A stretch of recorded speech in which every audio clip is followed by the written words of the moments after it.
All right. Welcome, everyone. Holding by the Book of Leviticus Chapter 15. Again, want to welcome everyone.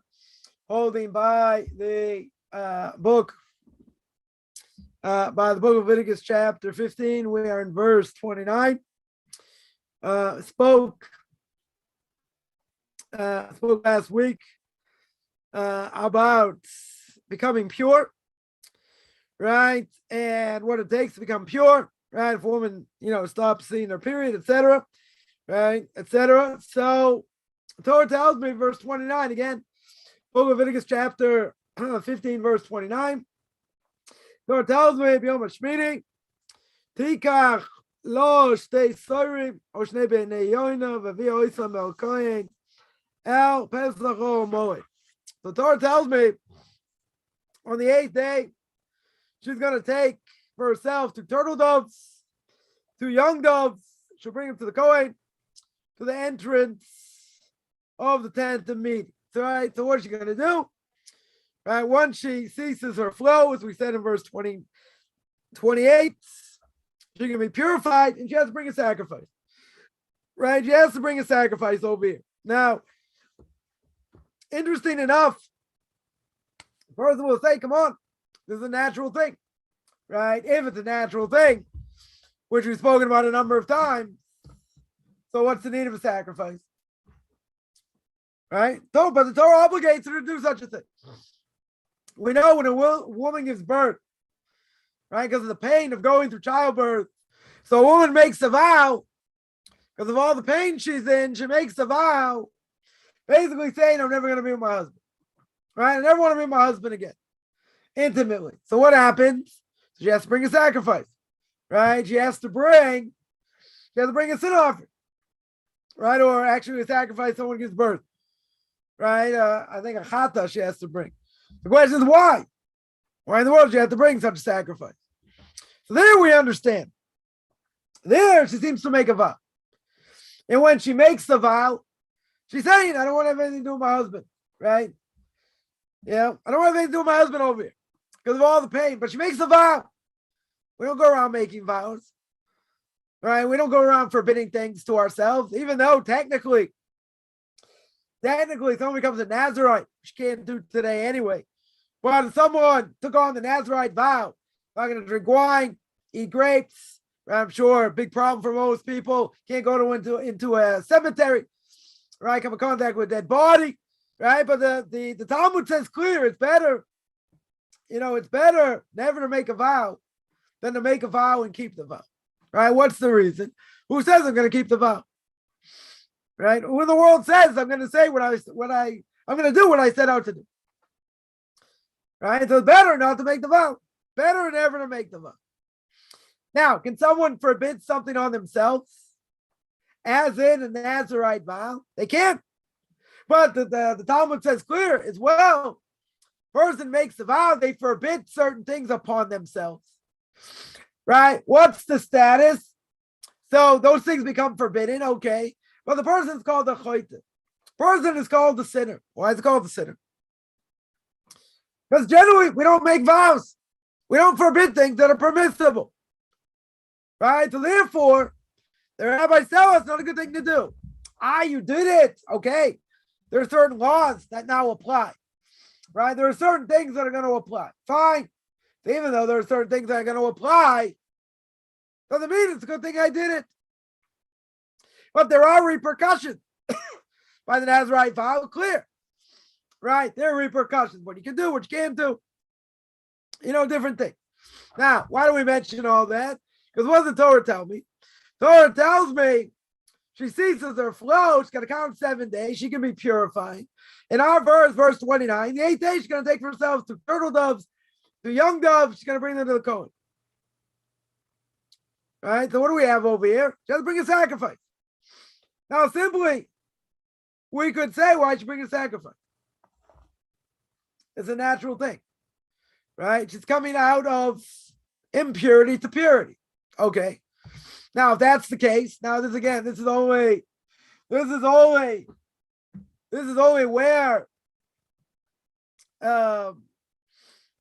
she's doing this when the temple existed, right? If the temple existed, she has to bring a sacrifice, right? She has to bring seemingly next verse, has to bring a sin offering and an oil offering, right? A burnt offering. Now, what's going on here?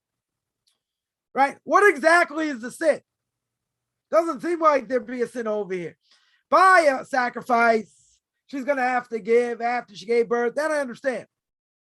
I think a little bit hard to understand, but I do understand the fact she made a vow. Right? She made a vow saying, because of all the pain she has to go through childbirth, she makes a vow saying she'll never be intimate with her husband. That's a pretty serious thing. But over here, what's going on? Here's a natural thing. Right? That time in the month, the woman hits that cycle. Right? So she has to bring a sacrifice. Right? Obviously, again, this is when the temple existed. Right? But people have an issue. And we'll just, we mentioned this a number of times, but we'll mention it again.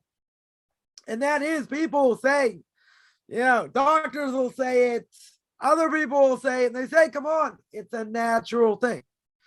This is biology 101, 101A. It's a natural thing. So if it's a natural thing, right? Maybe, she got to the chase, gets to the next verse. But if it's a natural thing, why'd you have to bring a sin offering? What in the world is you bringing a sin offering for?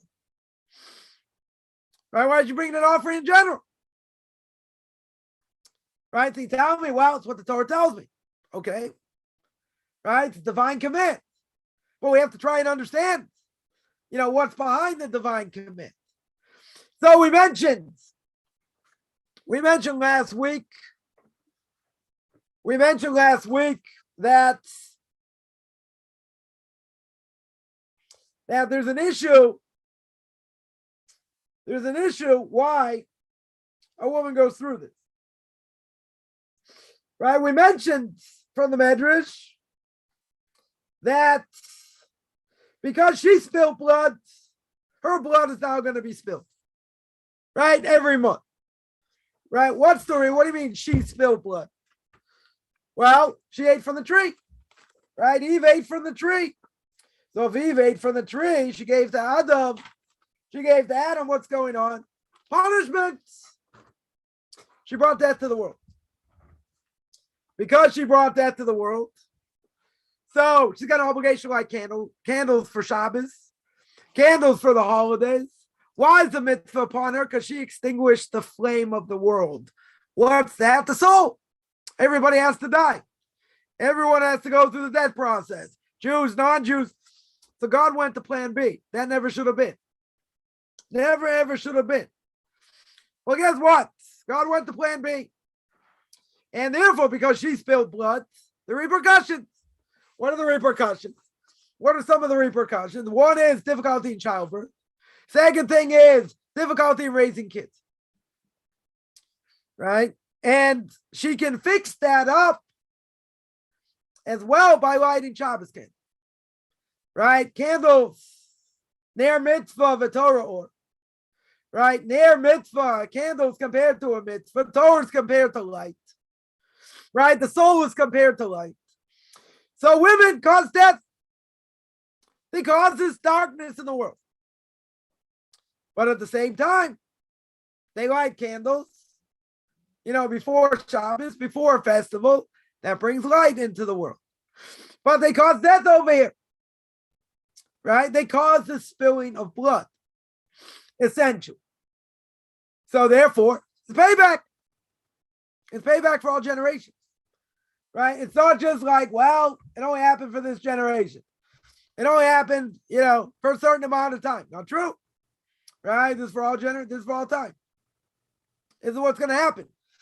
Accordingly, the Medrash says that Had she not eaten from the tree, she never would have experienced it. She wouldn't have had these issues. Childbirth would have been a piece of cake. Raising kids, not a problem. Okay, there are repercussions. There are repercussions over here, serious repercussions. Right? Some people think, oh, what I do doesn't really matter. So what? People will say, I married a non-Jew. That's a big deal. So what? Okay, you get 70, 80% doing that. That's a little bit of a problem. Right? But if we look at it in the bigger scheme of things, right, it doesn't just affect you, it affects your kids. So what happened? You married the wrong person. At the end of the day, what happened? So we're half a soul. Now your soul got messed up. The other half of your soul got messed up. Kids you were supposed to have. Not going to happen now. So God has to recreate the matrix. Right? And figure out how everything's going to match out after the fact. Right? That's only one person. Right? If one person did that, imagine all the different trees, genealogical trees that get messed up. One person. Imagine if it's multiple people. Imagine if it's 80% of the people. You need a supercomputer to figure everything out. Right? That's the matrix. In general. So that's one event. The person say big deal. Yeah, believe in the Torah. You don't believe in the Torah, big deal, but there are repercussions. Again, we will get it deeper. And we see that a person's half a soul. And now that other half a soul gets messed up, right? Gets messed up, so to speak, what's going to be? What's going to be? So what's going to be is children are now not going to be born, right? From these two. So God's going to have to figure out a different way. And make God's life a little bit difficult. Trying to connect all the dots. But, God can take care of business, not an issue. But there are repercussions.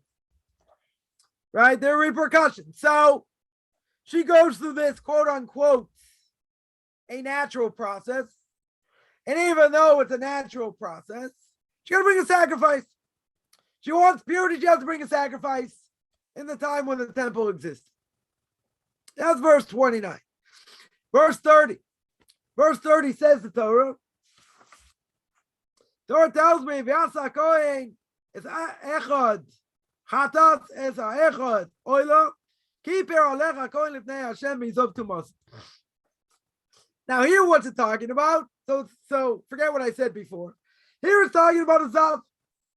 Right? It's talking about a zav. Someone who has this church.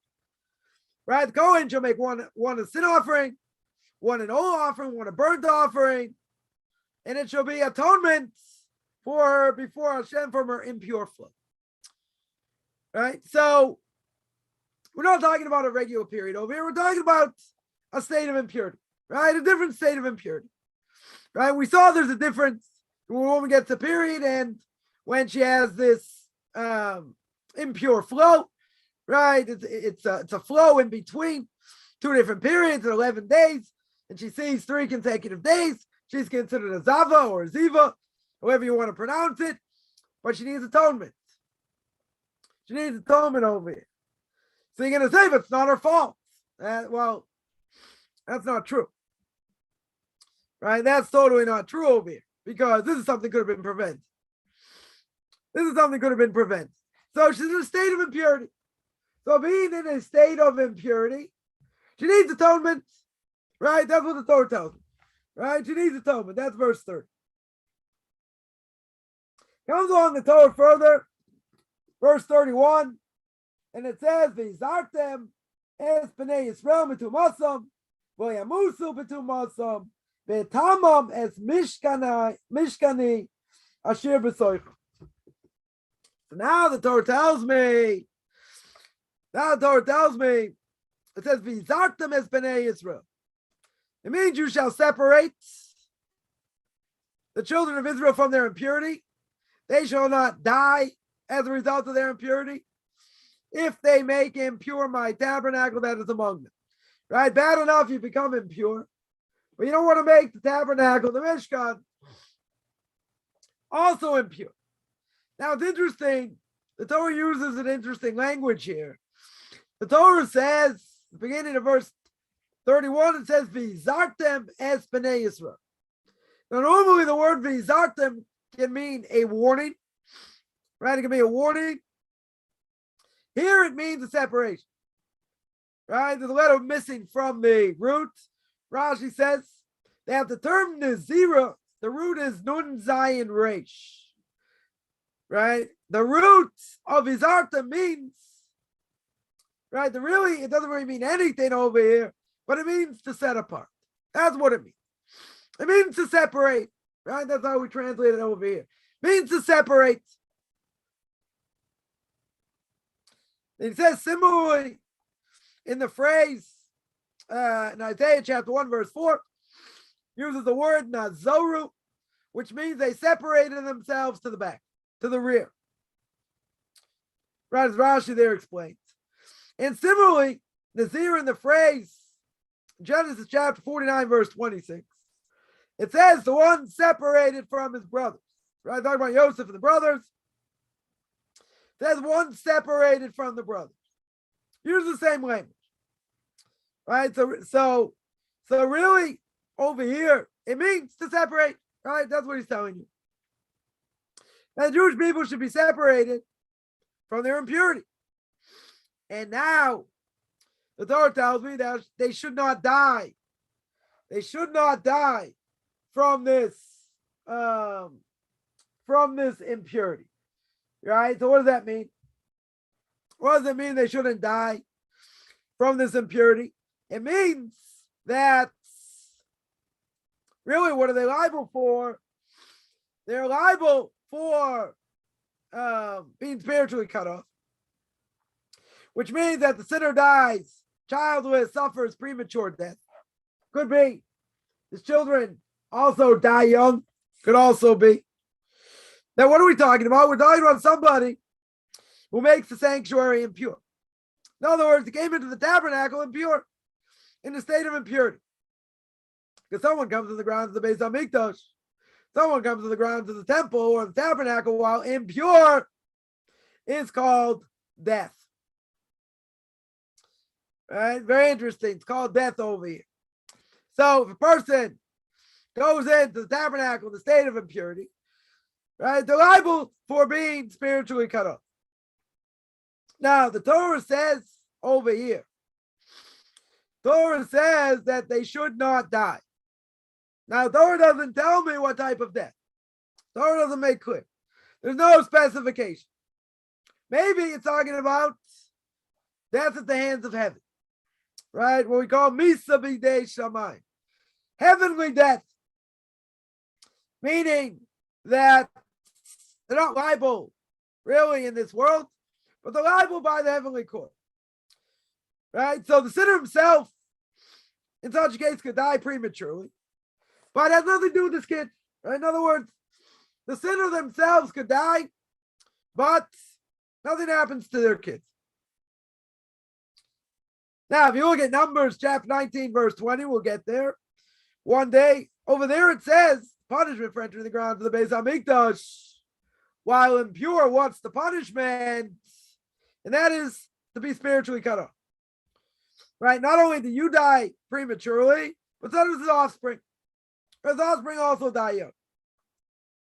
So dying in our verse over here, what does it refer to? It refers to being spiritually cut off. So it can be referred to as dying. Why? Because the sinner is going to die. So the question is, okay, the Torah tells me that they shall not die as a result. So what's it talking about over here? Right? What type of death are we talking about? Torah doesn't tell me.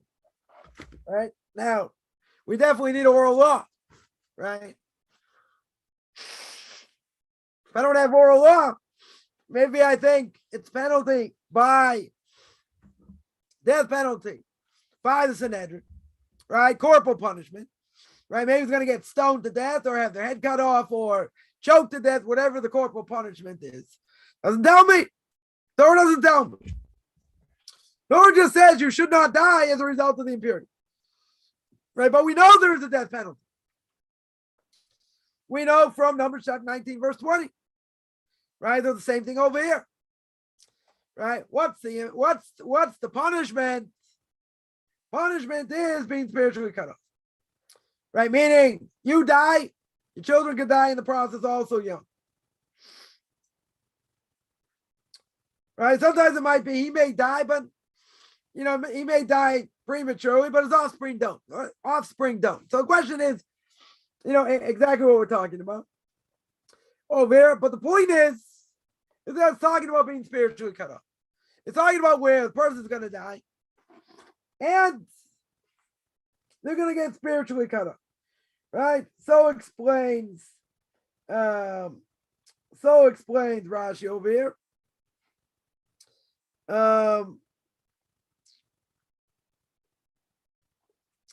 Comes along the Rabbeinu Bachai. So the Rabbeinu Bachai over here says that he brings down from the Talmud, Shavuos 18b, anyone who wants to look it up.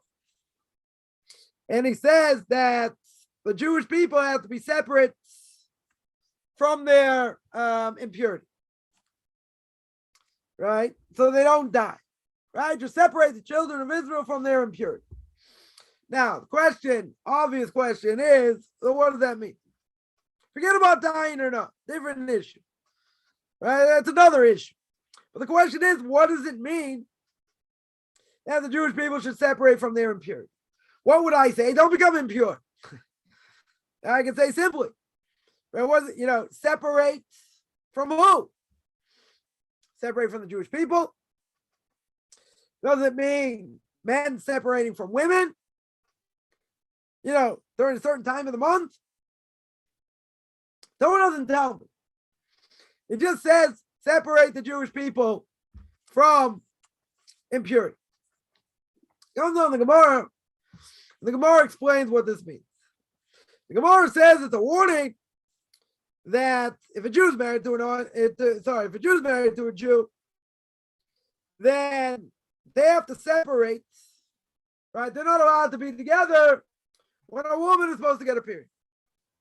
And the question is, what does that mean?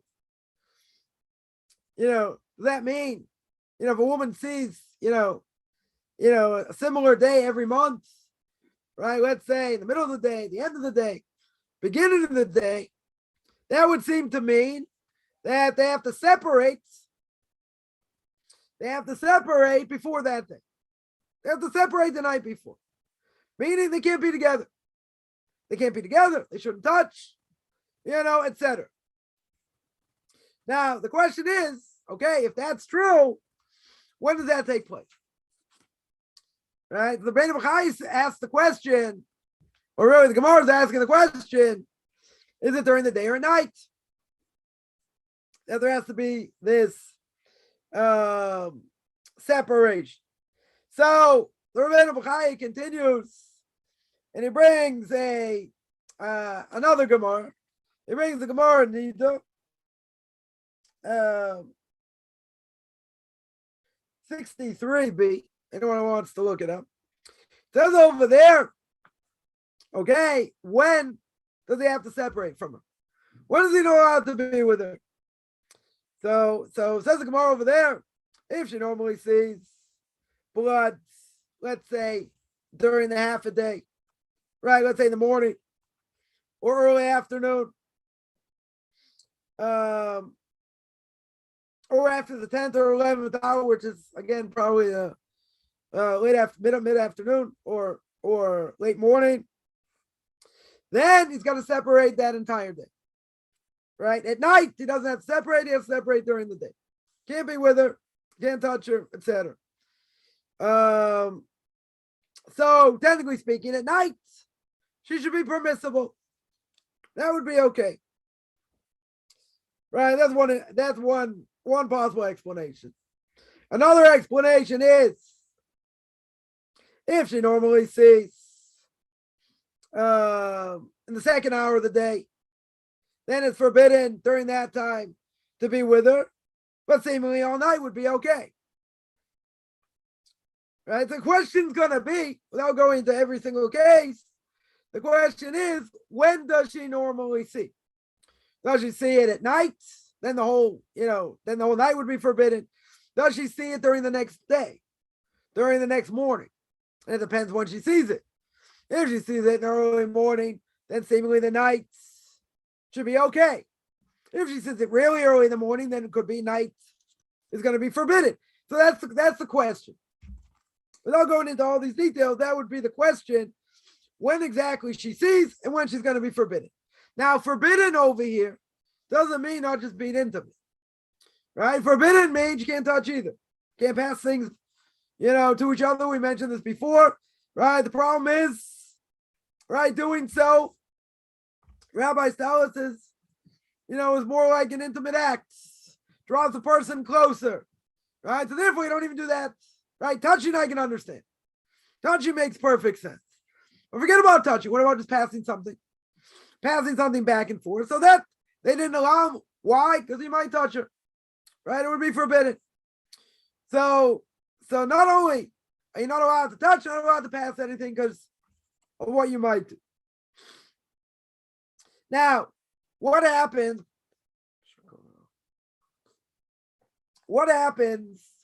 if during this time you don't separate? Let's say you don't separate the day before. You're going to say, okay, you didn't separate, may not be forbidden. If a woman didn't get a period, maybe it's not forbidden. Maybe after the fact, it might have been okay. Right? Or what about just touching or passing things back and forth? You're going to say, okay, this is rabbinical law over here.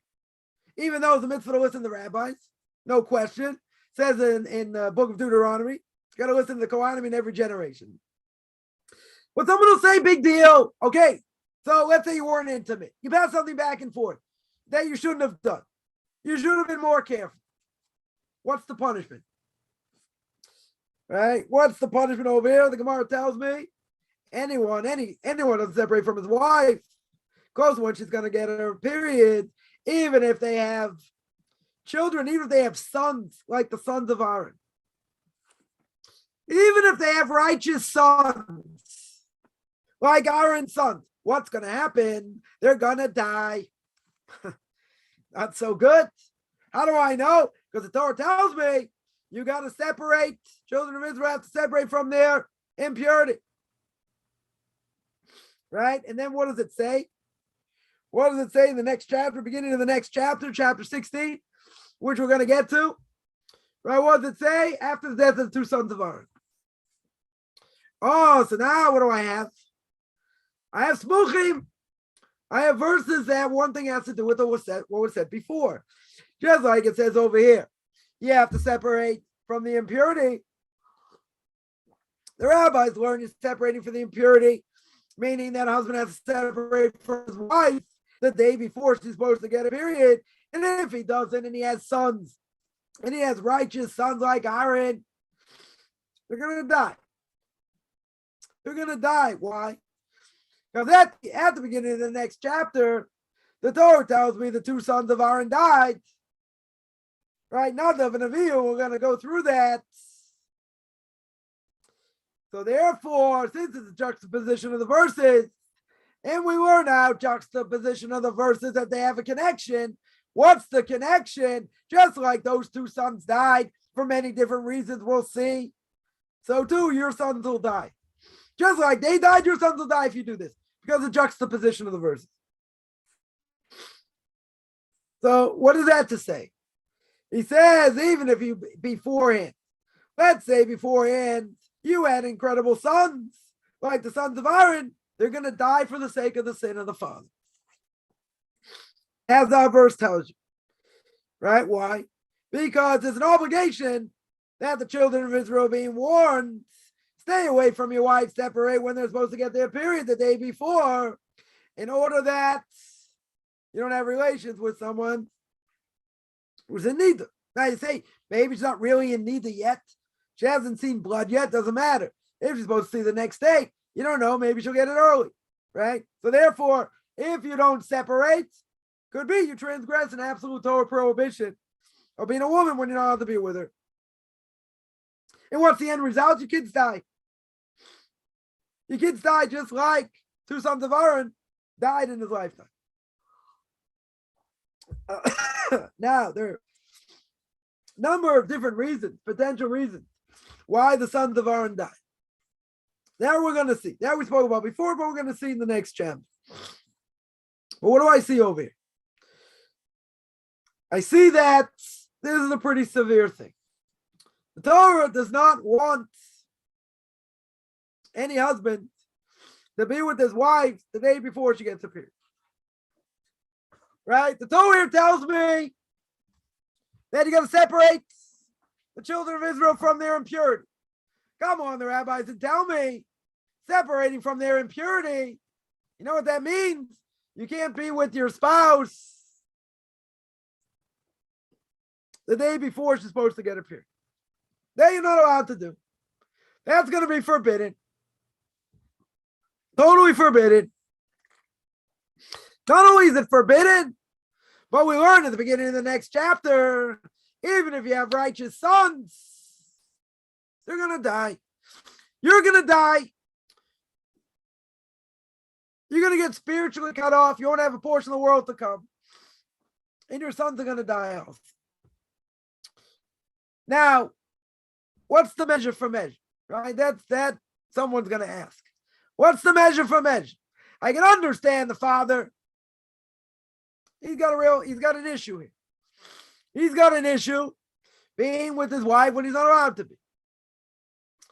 Right? If he's with his wife when he's not allowed to be, punishment very severe. We've seen before how severe the punishment is. Being with a woman, being with a person's wife during the period. Even if she's not seen blood, doesn't matter. Right? It's still going to be forbidden.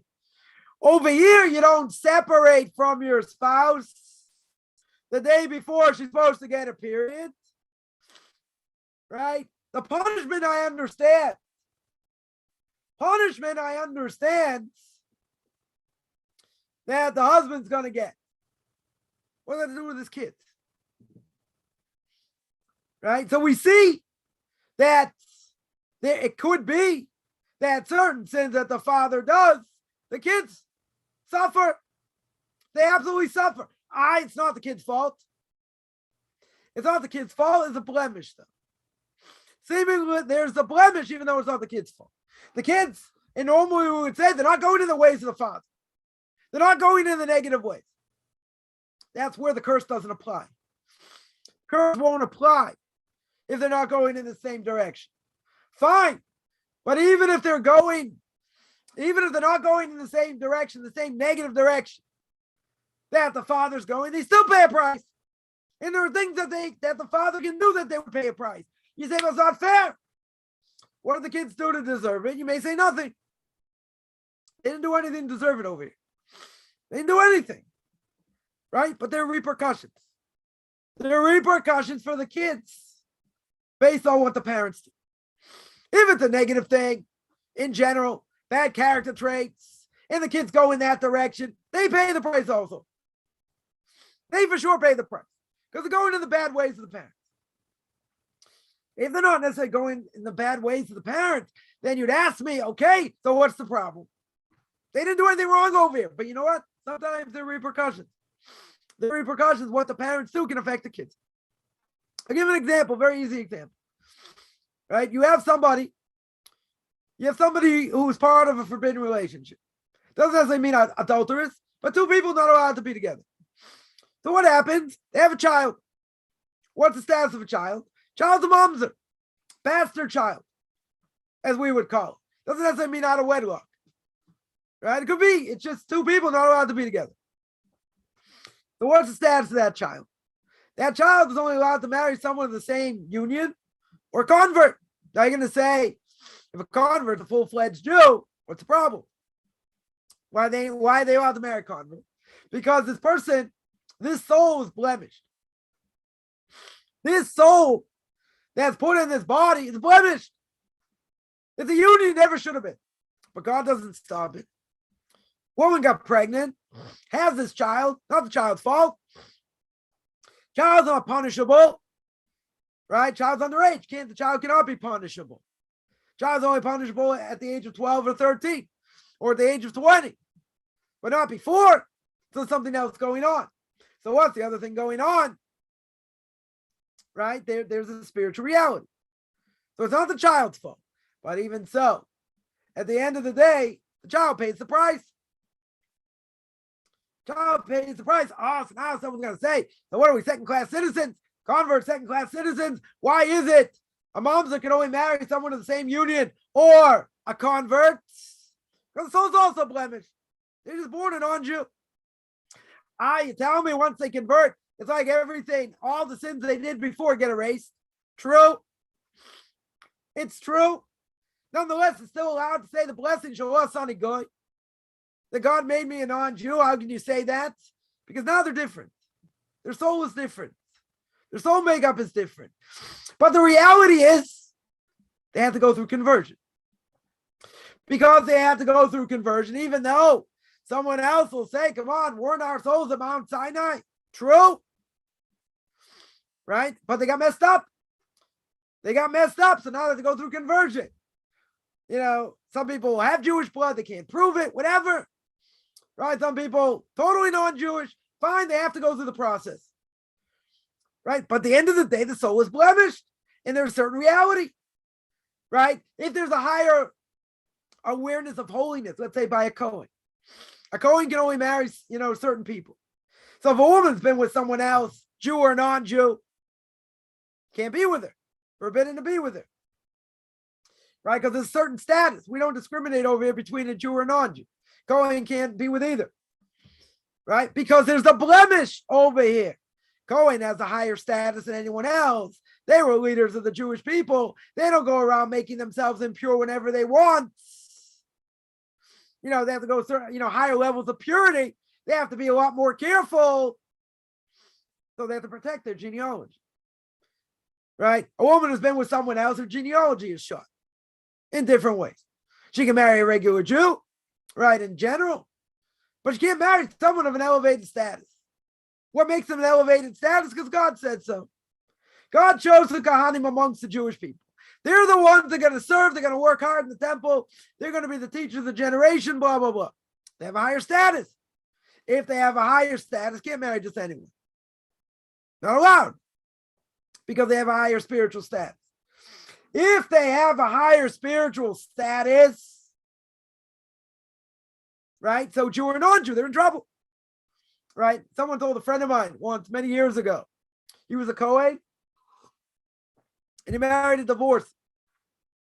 Now the Torah tells me clear, very explicit. The Torah says, guess what? A Kohen is not allowed to marry a divorce. Not allowed to marry someone who's divorced.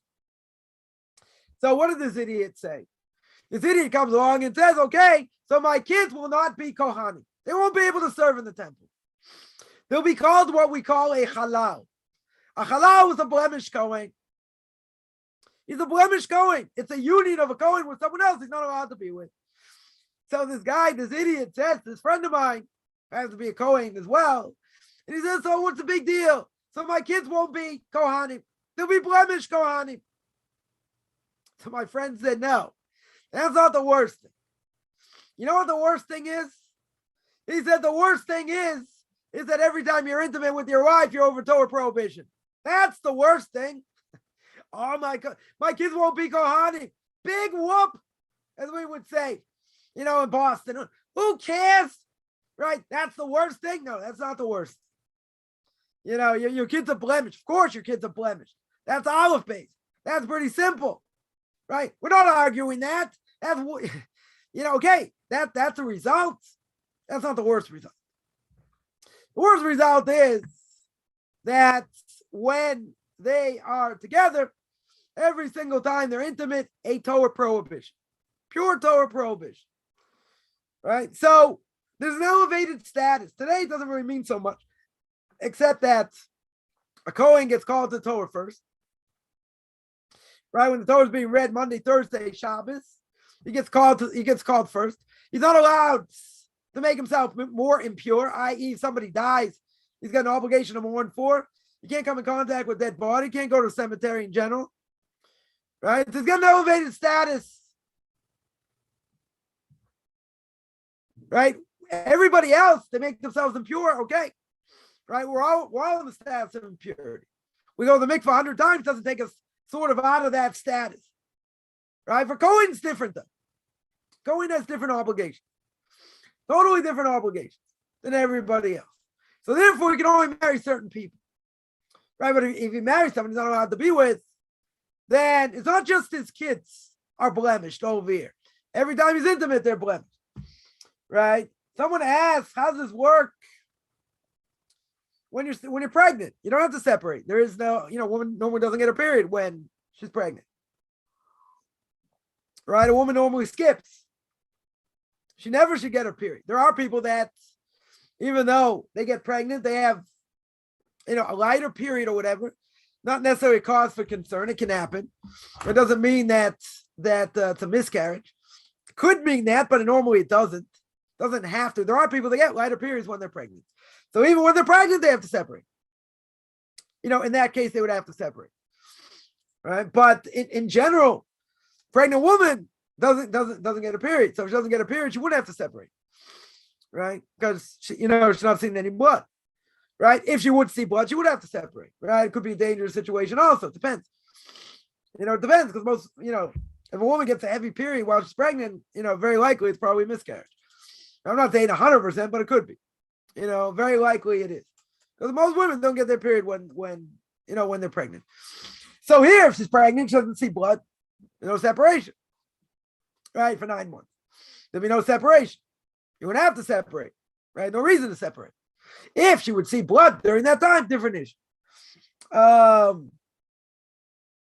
Someone asks, are all the souls of Jewish converts from former Jews? Yeah, their souls were on Mount Sinai. Right? Their souls were on Mount Sinai and they got messed up. What do I mean they got messed up? How can the soul get messed up? It's a little bit complicated, certainly according to Kabbalah, how you can change a soul from being Jewish to not Jewish, but we're not going to go there. The point is that the soul was there at Mount Sinai, heard the Torah being spoken, died, came back to life, whatever the case was there. And at the end, what happened? They, for whatever reason, someone intermarried or someone assimilated, and therefore that soul became non-Jewish. So therefore, even though it started out being Jewish, however it becomes non-Jewish, however that works, they have to go through conversion. Because that soul technically got messed up. Somebody asked, what about the case of Moshe's uncle? What about his uncle? Right? I'm not sure who exactly you're referring to. Was the previous Jewish soul despite the Torah not being given? That's a different thing. There is reincarnation before the Torah is given. Right? There is such a thing. I remember one of my rabbis, very much steeped in Kabbalah, once said there's a book by the Arizal, Rav Isaac Luria, blessed memory, right? One of the foremost Kabbalists. And Rav Isaac Luria wrote a book called Sefer Gilgul. Literally the book of reincarnated souls. And it goes through history of who exactly was who. And who was trying to do what in that reincarnated soul and how it all works. Because Rebbe of mine once told me, he said, you got to have a lot of fear of heaven. Tremendous amount of fear of heaven when you read this book. When you go through it, because life, as we know, is complicated. It's complicated. A lot of things I mentioned many times. There are many, many things that we see with our own eyes we don't understand. We don't fathom it all. Can't make heads or tails. If you look at Tanakh and how rich Tanakh is in general, and when you go through some of the commentators and you see what's really going on, different world. But we mentioned before in some of my Q&As about learning Tanakh, you got to learn it with someone who knows how to learn. Right? A lot of people don't learn Tanakh today because there are contradictions. Contradictions seemingly between the Tanakh and Torah, between prophets and the Torah itself. I mean, there are answers why it's not a contradiction, because they can't obviously contradict the Torah. But, a lot of Tanakh is very deep. There are a lot of things going on behind the scenes. Many, many things. So when you dig a little bit deeper, a lot of questions, right, that we can certainly ask. So a lot of people in general do not learn Tanakh for that reason. Kids learn it, when they're younger. Boys learn it when they're younger. Girls delve into it, very much. One of the many things they learn. So, imagine, I'll give an example. Give one example. Take a look at the beginning of Ezekiel. Beginning of Ezekiel, right, talks about his vision. Talks about a vision, what he sees. Now, when you read it, I remember, there's the Gemara in Chagiga, I think in the 3rd chapter, speaks about it. What the Chashmal is, and what, his angels, and all these things that he sees. Without Kabbalah, it's incomprehensible. I remember looking at different things, where really what was going on, without really, delving into Kabbalah. It's deep. It's very, very deep. So it is ironic, I would say, many times, where the Christians, pick out the most complicated verses ever, and, and try and give their twist on it when it doesn't make any sense at all what they're saying. Hard enough to understand what the commentaries say. You take, I'll give another example. You take the Samuel 1, chapter 15. Talks about King Saul and wiping out Amalek. And what does he do?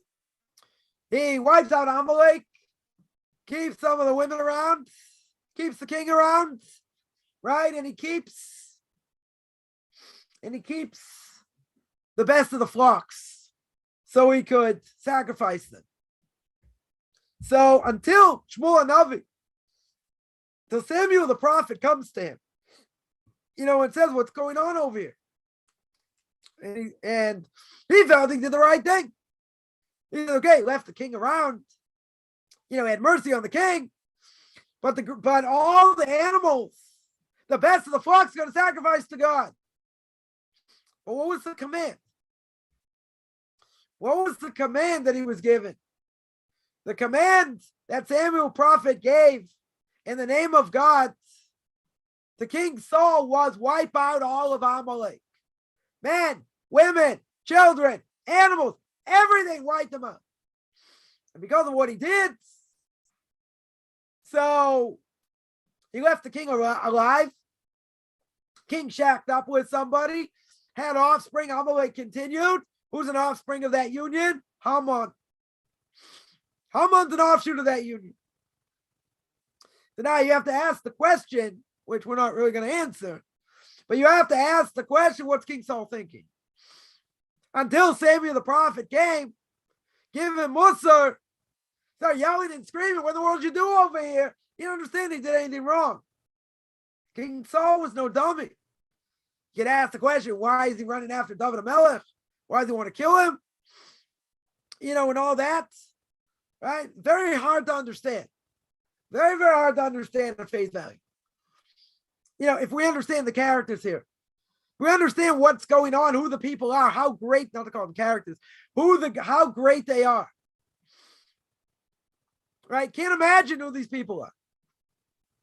So you got to ask the question, what in the world's going on? Okay, commentaries deal with it. But if you're coming from the outside looking in, and you're gonna give your own explanation, you're not gonna have what to say too much. Because whatever you're gonna say, you're not in tune, you're not in line with what the rabbis tell us. Right? The mitzvahs that we said to listen to the rabbis, finished. Right? That's the bottom line.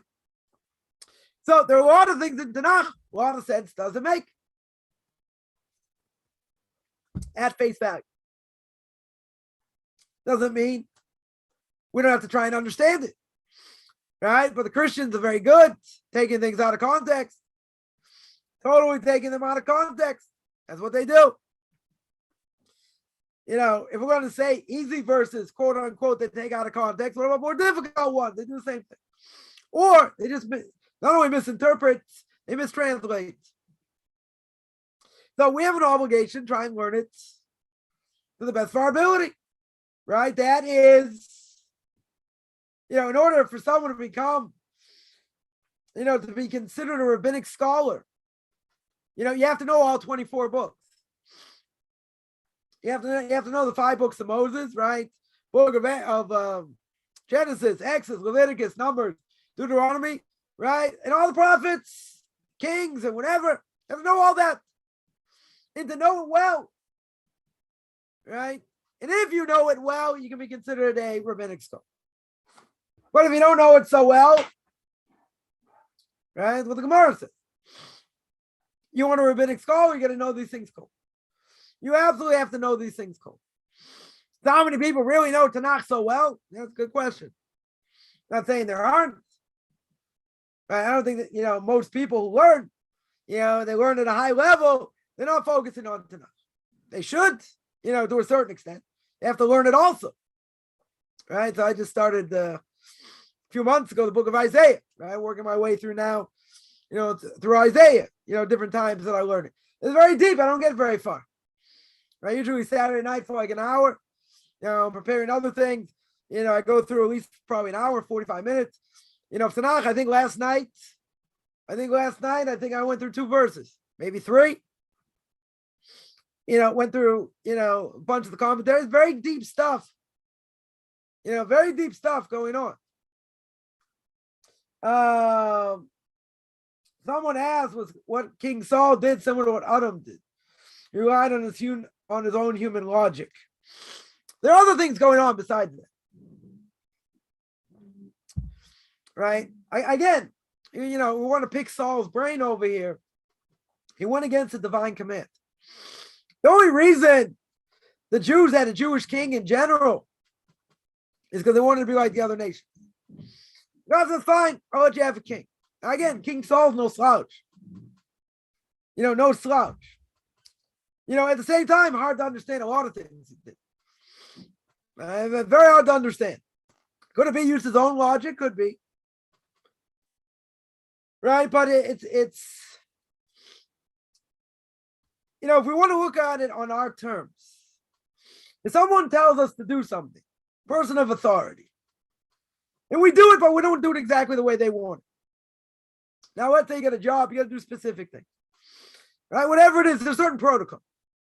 And you do it, you just don't go according to all the protocol. You do it enough times that way, you won't have a job left. Because there's a certain protocol you have to do. Right? Certain things you have to file it the way it needs to be filed, however it's done. Right? It doesn't matter. However it's done. So you don't follow the protocol, but you get the job done. Not the same thing. The boss is not going to be too happy. The boss is going to reprimand you. And they're going to say, okay, you ended up doing the right thing. But you didn't do it the way we wanted you to do it. You skipped a bunch of steps here. And we want you to do it step by step so no mistakes are made. Or whatever the case is. Now, if a person would do it on a regular basis like that, they won't have a job. It's clear. Because there's a certain protocol you have to do. Now, if we're told to do certain things, even if we don't necessarily go according to the protocol, but we do it, at the end of the day, fine. Right? Maybe not the way a person exactly wanted it to be done, but it got done. Right? Maybe they have a claim against you, they won't have a claim against you. But if the King of Kings comes and he says, and you understand it's divine prophecy, here you have a prophet telling King Saul in the name of God. Pretty clear, Samuel's a prophet. Nothing to talk about. Pretty clear, this is prophecy. Nothing to talk about. If he says in the name of God, this is what you have to do, and this is the way you should do it, where does he get off doing it on his own? Going against what God says. But not only that, he didn't think he did anything wrong till he came back. Still, Samuel the prophet came back. He didn't think he did anything wrong. He went against the divine command. You look at the book of Jonah. Right? Jonah does not want to do what God said. Now, there are different reasons why he doesn't want to go to the big city. Why don't he go to Nineveh?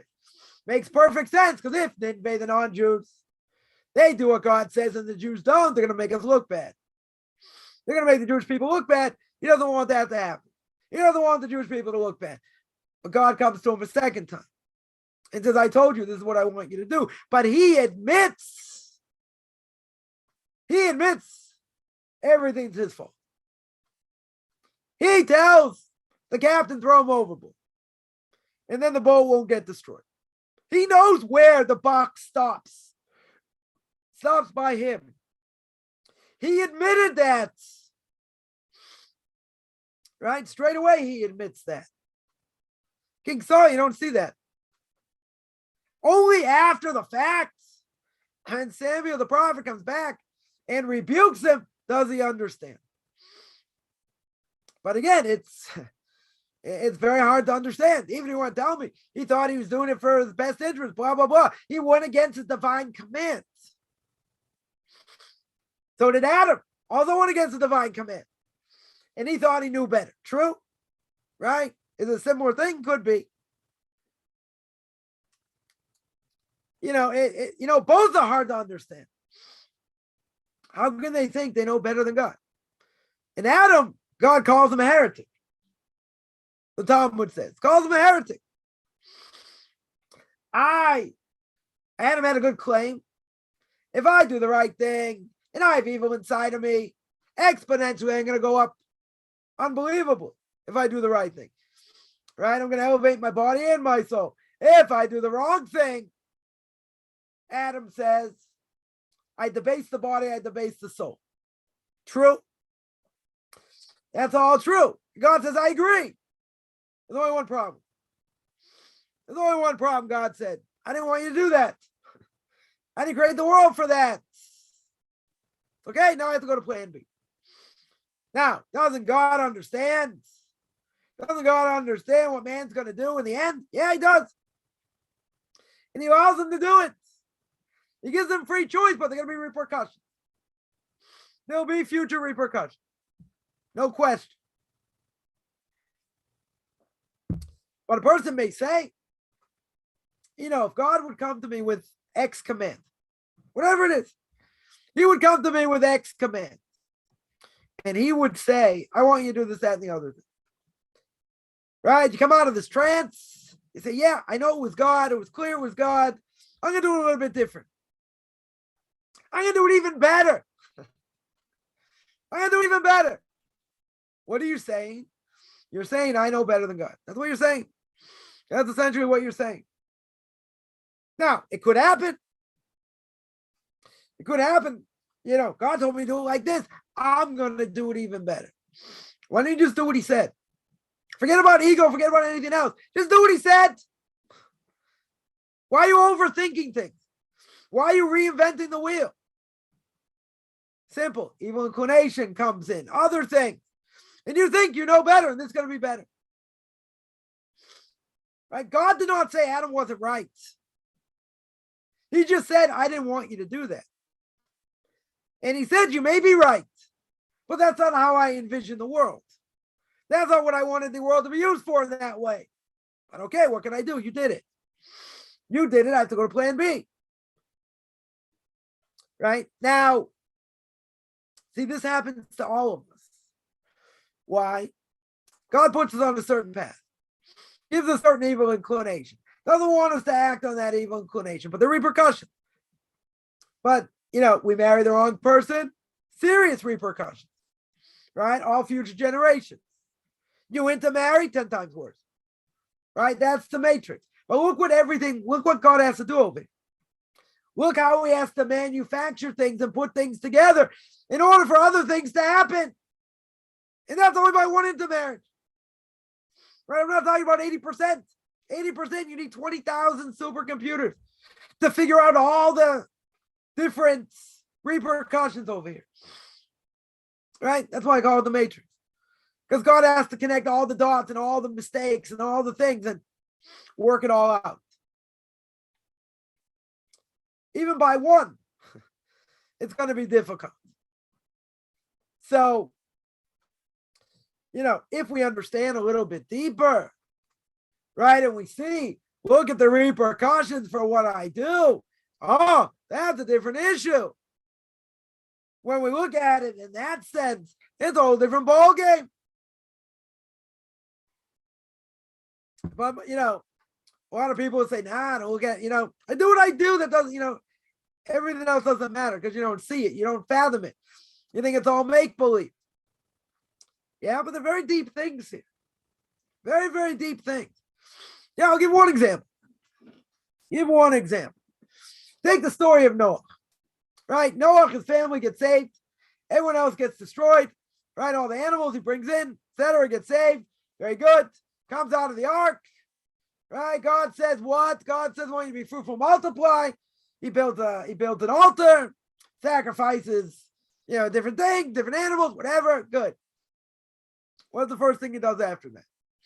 He builds a vineyard, plants a vineyard, and he gets plastered.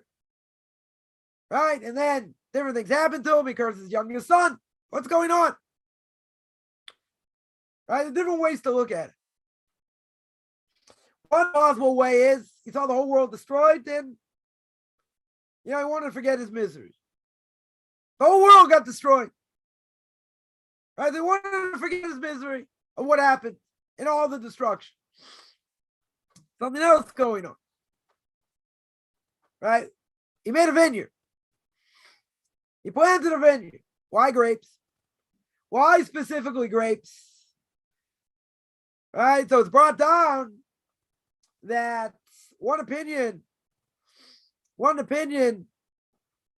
that the Eitz Hadas, the tree of knowledge, was a grapevine. You say it was a tree, it grew high, whatever, but it was grapes.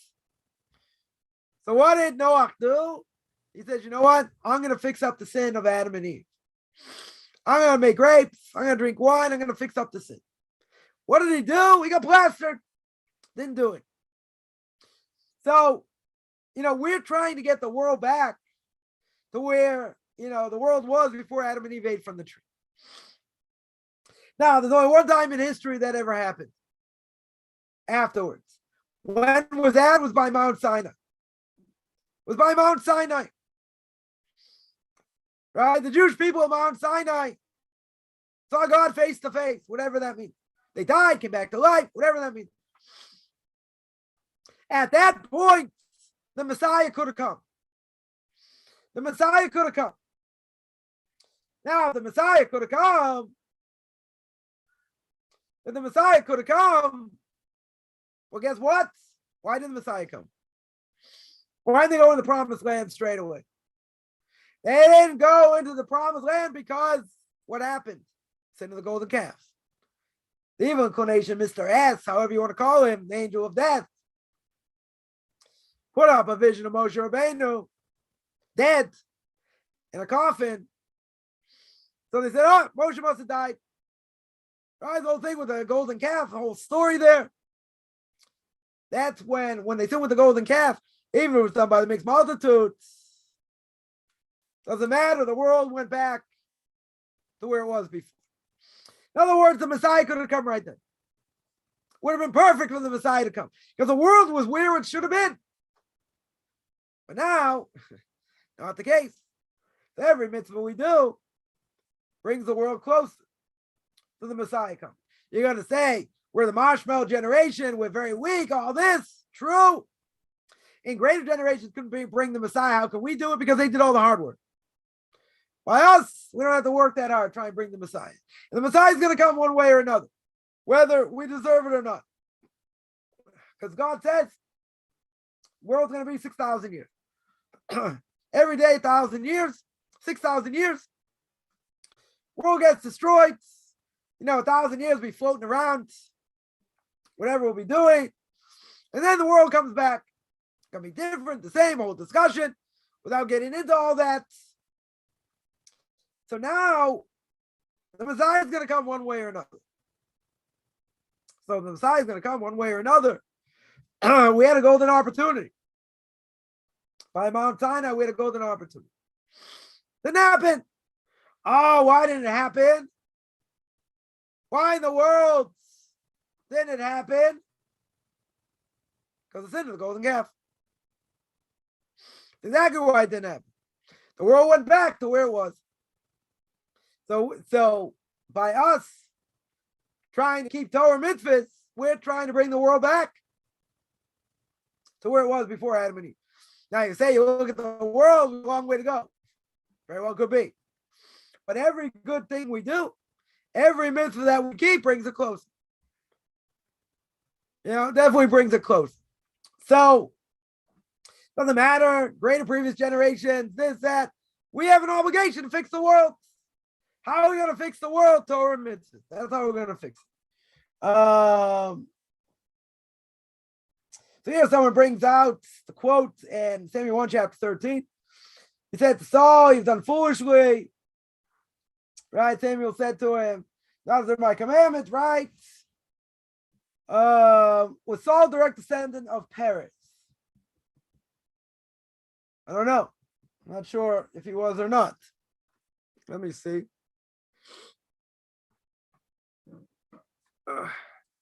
Let me see the genealogy here. 1 second.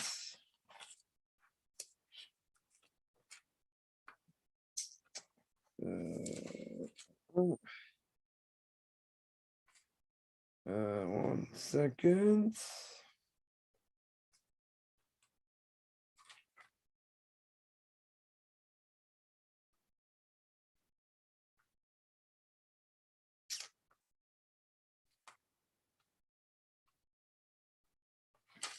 Yeah, it doesn't say who he's a descendant of.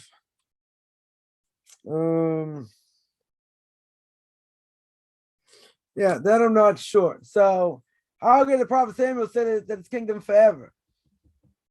Right? What did he say? Right? He said his kingdom's over. Right? In other words, kingship's not going to go through him. That's the point. You're going to say if he came through Yehuda, the tribe of Judah, kingship never leaves from, right? But who comes from, right? Who's the ultimate king? Where the Messiah is going to come from is King David, right? Even though who comes king after Saul is Ishbosheth, who comes after him, right? Who comes after him is King David, right? So kingship runs through King David, right? King David comes through that route, right? Saul doesn't come from that line, right? Right? It must be doesn't come from that line, right? Because his line's going to be cut off over here. Can't come from that line. The line's going to come through David, which comes through that line, right? That would be the simple answer. That's what I'd say on that. So anyway, the point being is that we see unbelievable things here. We see that a person can get a divine command to do things on their own and think potentially they're doing the right thing. Right? Maybe they get to the right path. Maybe in the end, maybe they do to a certain extent. Right? But, we all have an evil inclination. We all think we know best. So by doing so, even though it's a divine command, why aren't people loyal soldiers?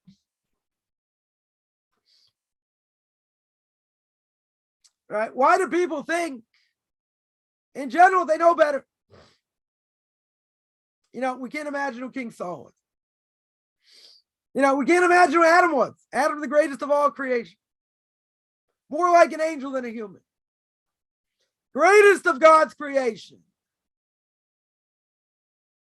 And he still said, I'm going to do what I want to do.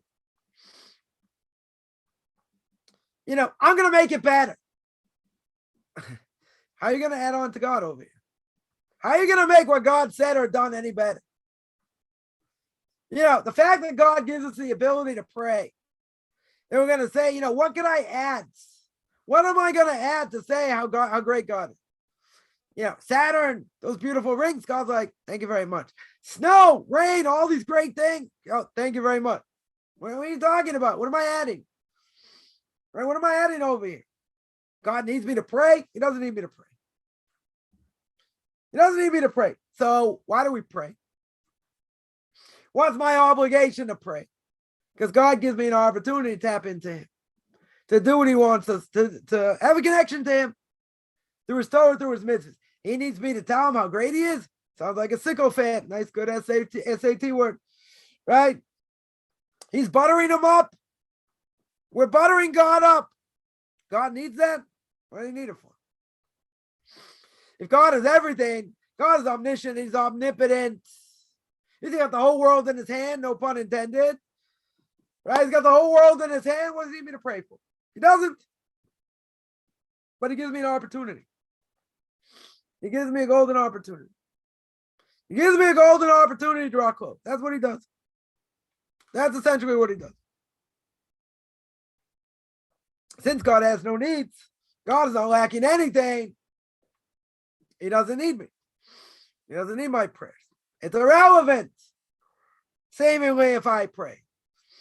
But that's the wrong attitude. The attitude is he gives me an opportunity. He gives me an opportunity to draw close. That's what he does. Right? And we should take advantage when we're able to pray. Totally, we should take advantage. Right? But at the same time, you gotta work hard. Prayer is not an easy thing. But it can't be for God. Certainly not for him. He's got no needs. Right? That's why he didn't create the world for himself. If he's got no needs, de facto, he created it for man. He didn't create it for plants, for animals. Why? Because they are programmed DNA. If they're programmed DNA, big deal. God's not going to make a world just for them. Right? He made a world for people that are going to have a divine soul. And we're going to have free choice. Right? He wanted somebody part of this world and part of the spiritual world. Animals not part of the spiritual world. Plants are not part of the spiritual world. Trees not part of the spiritual world in general. Part of this world. Right? They're finite. They cannot do things on their own. They cannot act on their own. They do whatever they're programmed to do. Man, totally different. We got the ability to make decisions, good decisions, bad decisions. Right? But there is a question, that we asked before. And the question was, how can it be? We're given a divine command. A person given a divine command, they think they know better. Now, no one is really, God's really hasn't spoken to us, right? Not directly, certainly, seemingly not indirectly either, right? God's ways are hidden, totally hidden. Hiddenness within hiddenness. We don't fathom anything. But way back when, people did. And people much greater than us. Much greater than us. So if that's the case, if they didn't follow what God said totally, what's it going to say about us? You're going to say we're so far gone. Forget it. Not going to happen. Totally not going to happen. We still have an obligation to follow what he says. Doesn't matter where we're holding in the world. Right? Irrelevant. Where we're holding in the world, even if we're in this cream puff generation. Marshmallow generation. Very weak. So what? Don't I have an obligation to do what he says? Who am I to reinterpret? Who am I to think I know better? There are people that say that. I know better. Right? I know better. Okay? Bottom line. People may say that. But if you got it, it's just very hard to understand that if God's speaking to you and it's direct, how can it be that they could go against it? Or they could do things not exactly how we said. Well, very simple. They have free will. Free will can make us do many things. Many things that we probably shouldn't do. Right? In different ways. But someone may say, what? If God spoke to me directly, I would never go against it. What do you mean? People make that mistake also. Briskerov, someone asked, Briskerov Zev Salvation, God bless the memory, when Torah giants of the last generation. And he said, if God would speak to me right now, come to me and tell me X, Y, and Z, totally serve him. He laughed. He said, yeah, 10 minutes later, you go back to doing what you're doing. Because it has to make an impression. If it doesn't make an impression, it doesn't really matter. You do it now, what's going to be later? All right, but it does boggle the mind. it does boggle the mind to get people thinking, we can do what I want. Or I think I'm doing the right thing, even though God didn't tell me that. Right? I give another example. When the Medrash says the snake pushed Eve into the tree. Right? It says, see, you're not going to die. Because what did she say? She said, not only did God say, I can't eat from the tree, I can't touch it. She added on. Right? The Rashi there learns on the spot, you can't add to what God says. Can't add to the Torah. There is a command later. You're not allowed to add or subtract much later in the book of Deuteronomy. You're not allowed to add or subtract to the Torah. Okay, but here she added something God didn't say.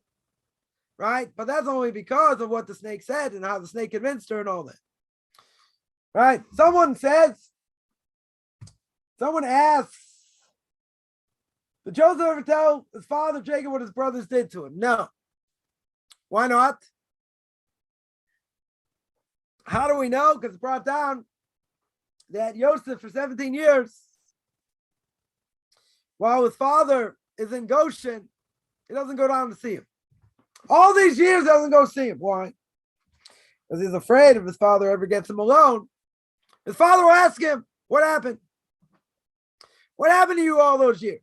How'd you end up in Egypt? Right? So, according to this, that's why I didn't tell him. Because we told him he would have killed him, would have broken him, what the brothers did. He didn't say. Right? That's how it's normally explained. I want to finish up this verse. Let's just finish up here. Says Mori Rebbe, Rav going to Moshe this should be well. And he brings down in Tam V'das, commentary on Chumash, and he brings down Rashi says, what does it mean they separated the children of Israel from their impurity? Right, he brings down from the Gemara in Shavuos 18b that it's a warning for the Jewish people to separate from their wives, right before they get their period. So he says that separation over here is with their will. Right? He says it's with their will. Something that is permissible, right?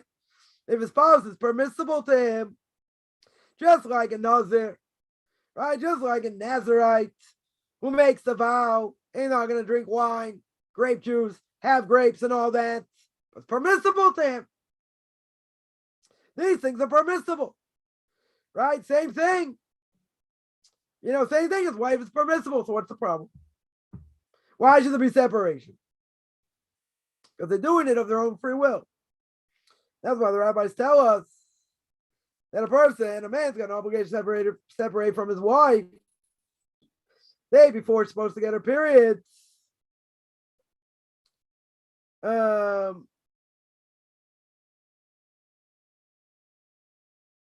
So one of the commentaries here, the Sforno, right here brings down, is that by some women, they see specific days every month. Right? It doesn't change. Right? It doesn't change. Some, let's say I have the cycle 28 days.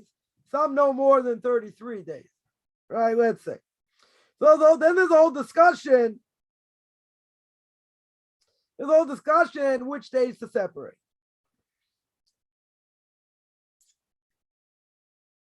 So some say since it's all these laws are according to the rabbis and not holding according to what the Torah says over here, so to speak, we're lenient in certain ways. Right? Regardless, there's an importance over here separation. Right? And that we have to understand. Right? And that we mentioned before. That the Torah says, okay, she may be permissible, but even if she's permissible, you have to stop the day before. You have to separate. Right? She may see it the next day. Very well be. So a person be over Torah prohibition. Being with his wife when he's not allowed to. Right? Totally forbidden. Right? Very serious prohibition. So now the question is, and again, without going into all the details, the question becomes, okay, when is it? Is it night? Is it during the day? What's the cycle? Whatever. It's a lot of detail. A lot of detail over here. A lot of detail, so to speak. Right, so it says verse 31. Somebody asks, and actually this is a good thing over here. You'll see why in a second. No one says Saul suffered apparently from melancholia. Now let me ask. Be a little bit harsh over here, right? But, I'll say better. The chief rabbi of England, right, made a comment about King David, suffering maybe from depression, or Yaakov, quote unquote, suffering from depression. Says Mori Varebi on that, he slaughtered him. You think you know who David HaMelech was? You think you can get in Yaakov's head? Now, I understand why he did it. I understand why he said it. Because he wants to put things in the 21st century perspective. Okay? Right? What's so bad about that? Is there anything wrong with that? You know what's wrong with that? I'll tell you very simply, and my Rebbe said this, so it's not coming from me. You can hash it out with him. Right? He said very clear. This person thinks he's going to use modern psychology. He's going to use modern psychology, this dimwit. He's going to use modern psychology, and I'm going to call him a dimwit because that's what he is. He uses modern psychology to tell me who Yaakov Avinu is. He's going to use modern psychology to tell me who David HaMelech was. David HaMelech, King David could have been one of the fourth Avos. He could have been Avram, Yitzhak, Yaakov, and David. In a certain level, he failed. Some level, he failed. Right? He failed a certain test. And he got knocked down a little bit. But someone has the goal. The altar, I'm not saying you. Right? We'll blame this on the chief rabbi. Right? Someone's got the absolute chutzpah to say, I know what's going on in his mind. I know about King David and Saul, and I know what they went through psychologically. You've got psychology. A lot of psychology goes against Torah, but that's besides the point. I'm not even going to say Torah psychology. We don't put 21st century things on people that are the greatest people in the history of the world. Doesn't mean they're perfect. Moshe Rabbeinu reached the 49th level of knowledge. There's one level he didn't hit. Right? King Solomon called the wisest of all men. Were they perfect? They weren't perfect. Right? They had certain flaws. King David at a certain level, certain flaws. Minute flaws. So now, 2,000 years later, more like 2,800 years. 2,800 years later, we're going to use Torah psychology, quote unquote. And we're going to say, I must have suffered from depression. So that means you're in the status of Moshe Rabbeinu. You're in the status of King Saul himself. There are many things about them we don't understand. Many. We'll take Korach, one of the wisest people of all. And he made outright rebellion against Moshe Rabbeinu. Hard to understand. He saw God face to face on Mount Sinai. He carried the ark and didn't die. He survived Egypt. But we say jealousy killed him. You're right. When the Mishnah Perkei Avos says kavod, taiva, and kina, right? Jealousy, desire, and honor can take a person out of this world. Some of the commentaries say literally, who they learn it out from? Korach. Korach himself, totally jealous of Moshe Rabbeinu. Totally jealous of Moshe Rabbeinu. And I deserve this and I deserve that. Moshe Rabbeinu says, I'm not doing anything God didn't tell me to do. And it killed him. Literally, it killed him. And the Talmud says a certain place, you put your ear on the ground, and you hear Korach and his group come up every 30 days saying, Moshe emes Torah so emes anachnu anu badoi. Moshe is true, Torah is true, we are false. We understand who Korach was. We understand what the whole disagreement with Korach against Moshe very hard to understand. In a certain way, who can say, yeah, jealousy killed him. You know, rabbis tell us that clear. He wasn't a fool. But are we going to put 21st century,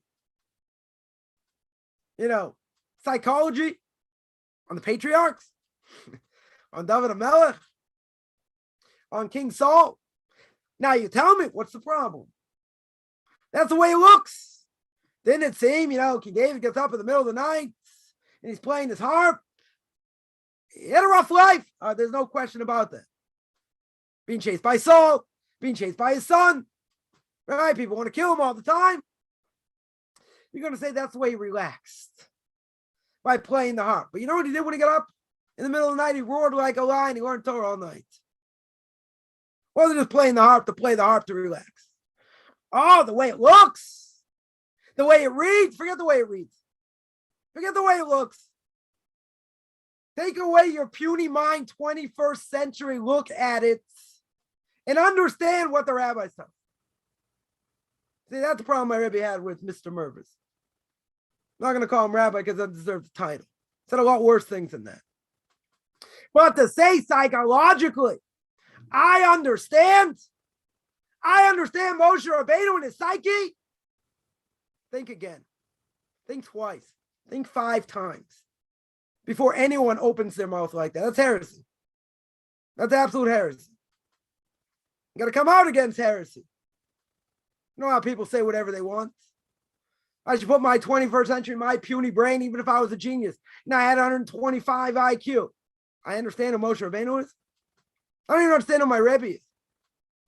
Right? And he's one of the Torah giants of the last generation. And compared to his Rebbeim, he was nothing. And compared to the Vilna Gaon, they're nothing. You want to compare? Someone wants to compare to the prophets? Someone wants to compare to Avraham, Yitzhak, Yaakov? Yeah, think again. Don't put a 20th century spin or 21st century spin of psychology when you talk about great, unbelievable people. Doesn't mean they were perfect. Nobody's perfect. It's very hard to understand as well the sin of Moshe Rabbeinu when he hits the rock. Also extremely hard to understand. It is level. It didn't sanctify God's name. It is level. Very hard to understand. I'm not saying we don't have to try and understand, right? But, this is what my Rebbe jumped up and down yelling, screaming about. We don't put 21st century mentality into the Avos, into Avraham, Yitzhak, Yaakov, King David. Any of these great people doesn't mean they're perfect. We're not saying everyone's 100% perfect. We're not saying that, right? But we don't anthropomorphize, or whatever the word is. We don't put these human characteristics on them to that extent. But they're human. You're right, they're human.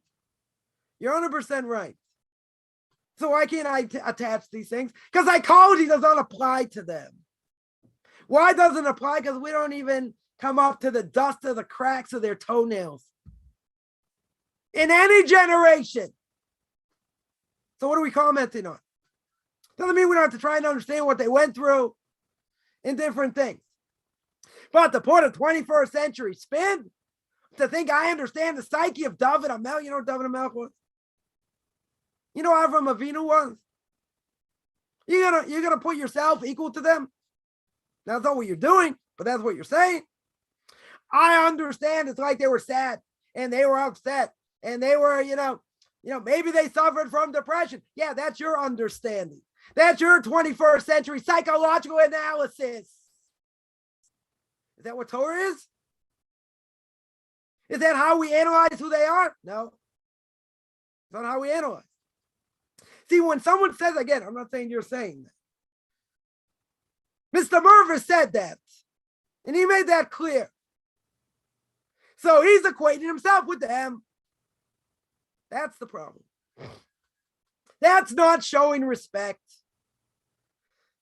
You know, there was a book written many years ago called The Making of a Gadol. And a lot of stories about Rav Aaron Kotler, may his name be blessed. And people in the family came out very strongly against this book. And what's one of the reasons?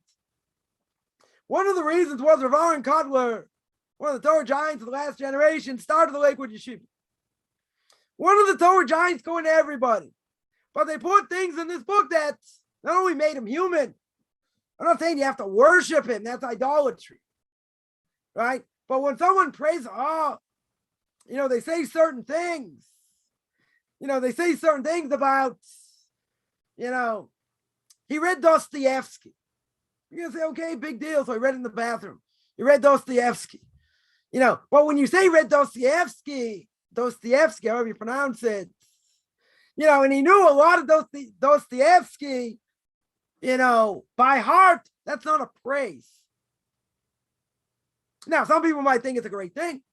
Look, he even knew that. And look how well he knew it. If someone's a Torah giant, a born and bred Torah giant going to everybody.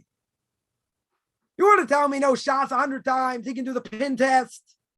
He can tell you what it says on every page and all the commentaries. He knows everything by heart. That's a shvach. That's a praise. You want to say he knew Dostoevsky and how well he knew Dostoevsky? He had family members that went berserk. They went berserk. The person who wrote the book had to take a lot of things out. You got to say, but come on, what's the big deal? It made him look human, not superhuman. It made him look human. Made him look like everybody else. So what's the problem? Because that's disrespect. That's showing disrespect. Rav Sturbuck once told me, it's a known story. He once told me, when he was in school as a youngster before he went to yeshiva, everyone had to write an essay on Tsar Baalei Chaim. About how to properly treat animals. You're not allowed to mistreat animals. So he told me, and whatever, it's a known story. But he told others as well, he finished third in the country. In other words, out of all the boys his age who wrote how to write this essay, he finished number 3 in the country. Now, I could write 5-10 books about my relationship with him. What he's told me, other things, that I would never put in there. That I would never, ever put in the book. You know why? Because that doesn't show respect. That doesn't show respect to his Torah knowledge. So you want to say, what's the big deal? So it shows he knows how to write a good essay. Okay? He knows English. He always says he knows English better than me. Fine. Probably true. I'm not going to argue that. Wouldn't be something I would argue about. But what kind of praise is that? You tell me he knows all the Torah like the back of his hand. He can quote early commentators, later commentaries, all these things. And he is this person to go to for all kinds of things. He is the last authority of this generation. Medical ethics, all kinds of things. I'm going to say what a great person he is because he knows how to write an English essay. What kind of praise is that? It's a slap in the face. That's what it is. Now, some people may think it's a good thing. They say, despite his great knowledge, his great Torah knowledge, look what he knows. He also knows how to write. He also knows how to write well. He also knows how to do good math. They say the Vilna Gaon was a mathematical genius. He never took math classes, never read math books. He learned everything he knows from the Talmud itself. Now, if you talk about the Vilna Gaon 250 years ago and who he was, which we can't imagine, he knew the Talmud from backwards to forwards, not the other way around. Right? That's a much bigger praise. If you tell me he knows it by heart going from the beginning to the end, it's one thing. If you tell me he knows it by heart backwards, that's pretty impressive. But if I were to say about the Vilna Gaon, God forbid, with all these other accolades, and I mentioned it, by the way, you know what? He also was a mathematic genius. What kind of praise is that? It's not a praise. It's totally not a praise. You want to praise his Torah knowledge? Fine. whatever secular knowledge they had, okay, it's not a praise for them. You're going to say, but why can't they use it for good things? They could, right? But what are they going to be known for? They're not going to be known for the secular thing. They're going to be known for the Torah, for their Torah novella. They're going to be known for the, for the questions and answers that they answer all over the Torah, right? The laws of damages, marriage, divorce, all these things that they have in the palm of their hand. That's greatness. That's absolute greatness. Oh, you want to tell me, mathematics as well? Higher mathematics? Wow. What a great praise. Someone can say of me, look, he's got a degree from Columbia in history. Ooh, he's got a highfalutin degree. What does that mean? What does it do with Torah? Does it have anything to do with Torah? No. Does it make me a better person because of it? No. Was it wasted a lot of time? 100%. Why would that be a praise? Why would that be something I'd be so happy someone said about me? People can say it. Doesn't mean, to me, it doesn't mean that much. If you tell me, listen, he knows the Parshas by heart. He knows every single Rashi, every Ramban, this, that, can expound all over. He knows the Torah backwards and forwards and can say this, that, and the other thing in the drop of a hat. That's a praise. You can say that about me. It's okay. It may not be true, right? That's what it may not be true. But that's a praise of a person. You tell them secular knowledge that they had, what kind of praise is that? Right? That's why the family of Aaron went ballistic. It's not a praise for it. It might have been true. And even if it was true, right? There's an old adage. Not everything said should be written. Not everything written should be printed. Not everything printed should be published. There are many things my Rebbe told me I would never print. Never. Not in a million years. I mean, they're interesting things, but I would never put that out in the public. Public doesn't need to know it. Right? And that takes away from who he is. Now, some people may say just the opposite. Some people make the claim and they say, you got all these great art scroll biographies.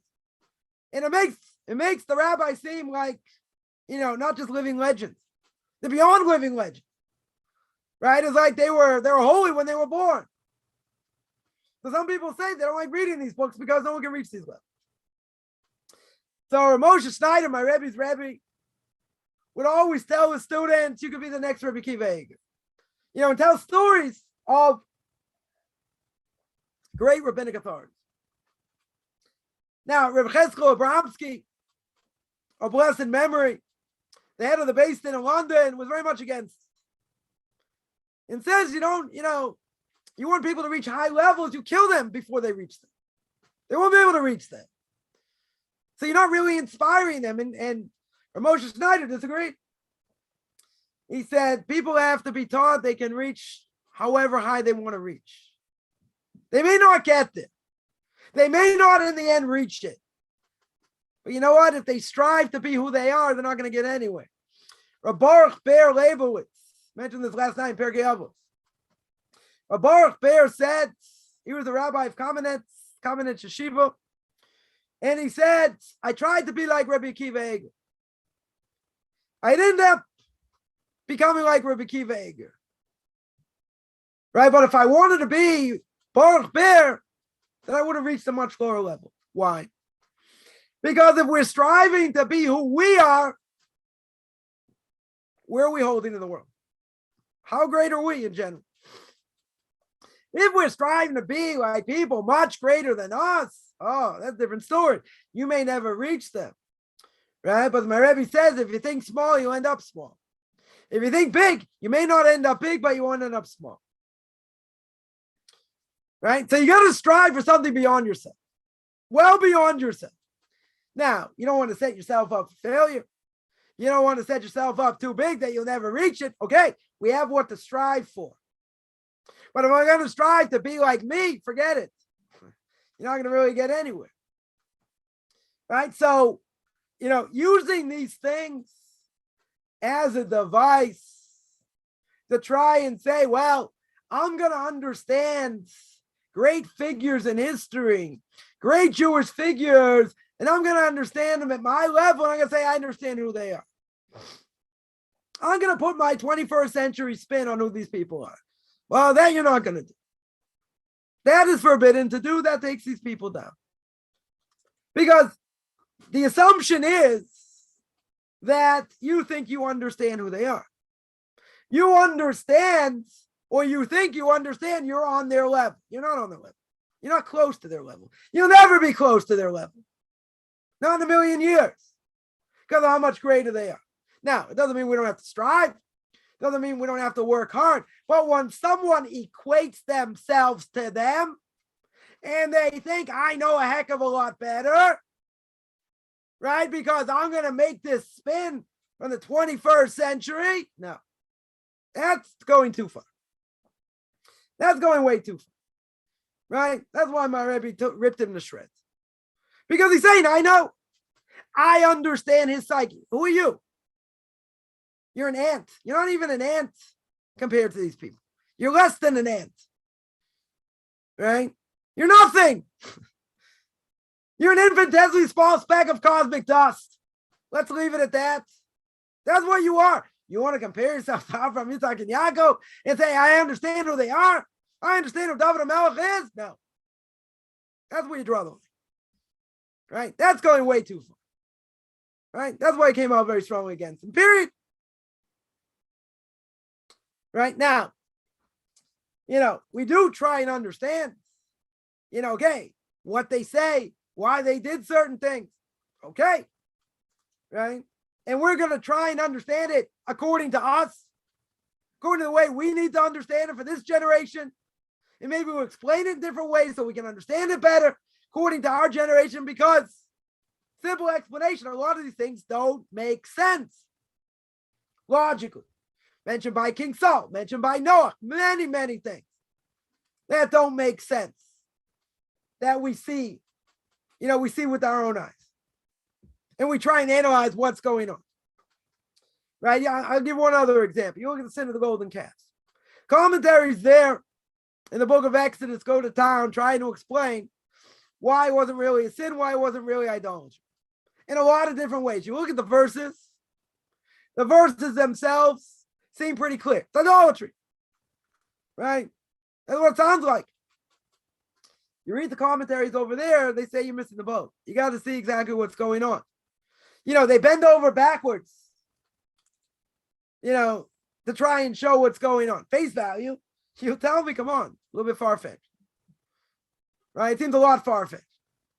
What? You're trying to protect them? No, we're not trying to protect them. Per se. You have to understand the context. You understand what's going on. I mean, obvious question.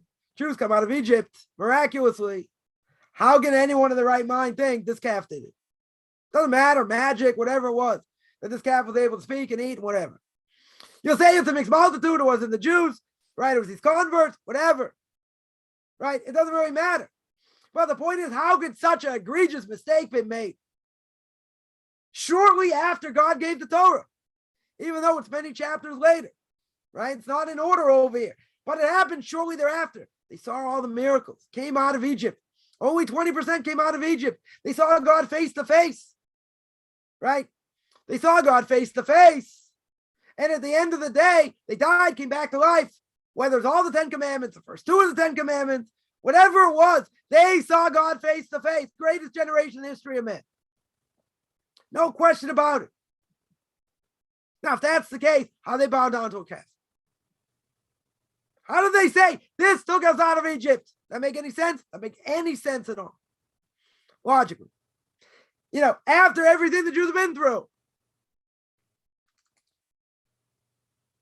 So there has to be something else going on over here. It can't be just what the verses tell us. Can't be. Because logically it doesn't make sense. If they saw God face to face, whatever that means, and their souls came out of the body because of the strength of that experience, and their souls went back to their body. You want to tell me after experiencing that and seeing all the miracles, they're going to sit there and worship a cow? They're going to worship this calf? Because Moshe Rabbeinu came back late. They thought he was dead. So you tell me, okay, they needed an intermediary. They didn't really believe it, whatever. But that's what the verses tell me. Come on, every conservative Reformed Jew is going to say, that's what it was. They'll be Karaites for a second. That's exactly what it sounds like. But now you got to think. See, God gave us a brain. Let's think. Let's analyze. Right? If this is what happens, and this is the greatest generation in history of man, 20% see all these miracles. How in the world are they bowing down to this? How in the world are they saying this thing took us out of Egypt? Logically, there's no explanation. There's no explanation logically. Doesn't make any sense at all. Coming on commentaries, yeah, they tell us exactly what the context is. It wasn't really idolatry. They didn't think it was a god. They, Aaron was stalling, right, etc. He knew Moshe Rabbeinu was coming back, but they couldn't believe it's real idolatry. Right, that they understand is forbidden. How could they've gone down such a level so quickly? Very hard to understand. Right, and on a simple level, on many levels. Right, there are I can sit here till tomorrow, which I'm not going to do. I can pinpoint so many things. I'll give one other example. I'll throw it out there. Story of Lot and his daughter. Right? They shag up with him. They didn't think there's anyone else in the world. They have 2 children. Right? One of them is Moab from my father. Right? Not so modest over here. And who comes out of Moab? Everyone agrees, Ruth. Ruth is a Moabite. Pretty clear. Question is, how far down the line? She's a daughter, granddaughter, great-granddaughter, whatever. Doesn't matter. How far down the line? Irrelevant. She's a Moabite. Everyone agrees. Who comes out of Ruth? Generations later, King David. Now let me ask a very simple question. Does that make any sense? The future savior of the Jewish people. Right? The Messiah himself. Right? Christians agree as well. The Messiah himself is going to come from the line of David. Now, they have different genealogy, different gospels. They don't have the same exact genealogy, but the genealogy goes back to King David. Okay? By us, genealogy goes to King David. So the future Messiah is going to come from him. Question, why does it come from incestuous relationship? Does that make any logical sense? Logically, it doesn't make any sense at all. Right? People read that story, just okay, move on. Incest, whatever, they move on. But you got to think the bigger picture. Bigger picture is Ruth. Ruth's the Moabites. Moab comes from who? Lot and his daughters. Future Messiah comes from that. Big problem. Big problem. Philosophically. The future king of the world. Right? And the future Davidic line is going to come from such a thing. Makes no sense. Makes no sense at all. Right? Is Korach in Psalms the same Korach that rebelled? Yes.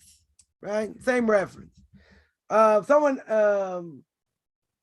idea is a credit to the Barbanel. All right, I have to see it inside. Judaica Press is not a proof for anything. People shouldn't be reading Judaica Press. Right, again, you want to read from Art Scroll. Plenty of good things to read from Art Scroll. Right? Judaica Press, I wouldn't touch. Right? There are other translations also I wouldn't touch. Judaica Press, one of them. Right? First, I don't know if their translation is accurate. Right? But again, it has to be understood in context. Let's see what the Abarbanel said over there. Right? Barbanel, okay, it's a legitimate thing. Right? So you have to see what the context is. You have to see. But, I took it 20 steps further because the chief rabbi of England didn't say, it's the name of the Barbanel, it's the name of this one. He said according to his own idea. That's what my Rebbe was bothered by. It's his own idea. And this is the way it looks according to this. Well, I don't care what you think. Not interested in what you think. I don't care what kind of rabbinic scholar you are. Right? You're not going to compare 20th century, 21st century philosophy and you're going to tell me Moshe Rabbeinu is. Sorry, it doesn't go. Right? So I have to see the Abarbanel inside. See what he says. See how he brings it down. Maybe brings down from a medrash, maybe somewhere else. Okay. That's not what he was saying. Right? My Rebbe's knock against Mr. Mervis was exactly that. He was saying, I understand who he is. And I understand what he went through. when he can explain it through psychology. No, you can't. That was his point. You can't. Not allowed to. That degrades who you're talking about. Someone asked, modern psychological interpretation of the Torah, is that rational Judaism? I don't know if that's rational Judaism. Could be. Right? Could be. In other words, they're trying to understand things, right, according to our normal understanding. Well, there's one major problem with that. The problem is when you look in context, you're basically equating yourself to them and saying, okay, we're going to understand it like this. Now, let's say, for argument's sake, we'll cut Mr. Mervis some change over here. We'll cut him some slack. And let's say what he said may be true according to psychology. Maybe. That's not the worst. The worst thing is saying, I understand who they are based on this. That's the problem. We're not on their level. We're not on equal footing here. They're a million miles ahead, above us, and we're puny ants compared to them. So taking something like, I'm going to explain it according, to this generation. I understand that's what he did. And he wanted to explain it according to modern day psychology. Fine. Right? For this generation. But the problem is you degrade the person, the greatness of the person by doing so. You got to say, but what's the problem? We're just explaining according to how we need to understand. You can explain in different terms. But when you try and equate who they are based on what we know, it's as if to say, I understand who King David was. Even tell me, listen, I got the Abarbanel, I got the Malbim, I got the Gemara, I got Midrashim saying similar things. Okay, then we have to understand what they're saying. Right? But if you're saying it based on your own 21st century, whatever, not only can I care less, you're treading on very thin ice. Very, very thin ice. And it could be that's what rational Judaism is. Trying to explain things according to our understanding. Well, guess what? Do a lot of these verses go according to our own understanding? No. Not at all. 80% of the Torah doesn't make logical sense. I have to make sense of it. I have to understand in the context of the Torah, the context of the rabbis, context of the commentaries. True. That's what I have to do. But to tell me that, okay, I'm going to give my spin over here, doesn't matter if it goes like the commentaries or not, that's going to be a problem. This is what I think. I don't think God really cares what I think. All right, I'll be honest. I don't think he cares what I think.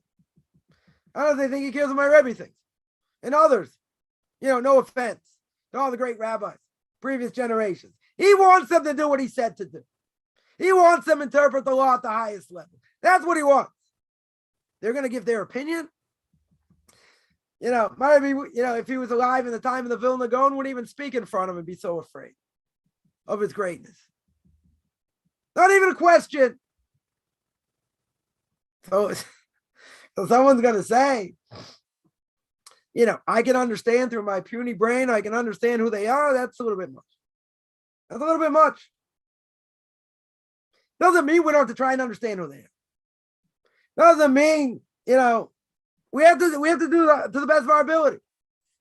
But there are a lot of things that are very hard because of who they are. And in many ways, we cannot fathom who they are. In 10 lifetimes, 20 lifetimes, we can't fathom who they are. So someone comes along and says, which I've heard people say, when it came to the binding of Isaac, Abraham failed. Goes against the Ramban, goes against others who say that was the greatest test, etc. What do people want to do? They want to make them look human. They are human. We're not saying they're not human. Right? What we're saying is we have no idea who these people are and how great they are. And you're degrading them by putting them on equal footing with yourself and with your quote unquote own understanding. The Gemara tells me this. Okay, it's one thing. Commentaries tell me like this. That's another thing. Fine. Right? It's not going to be based on my 21st century spin over here.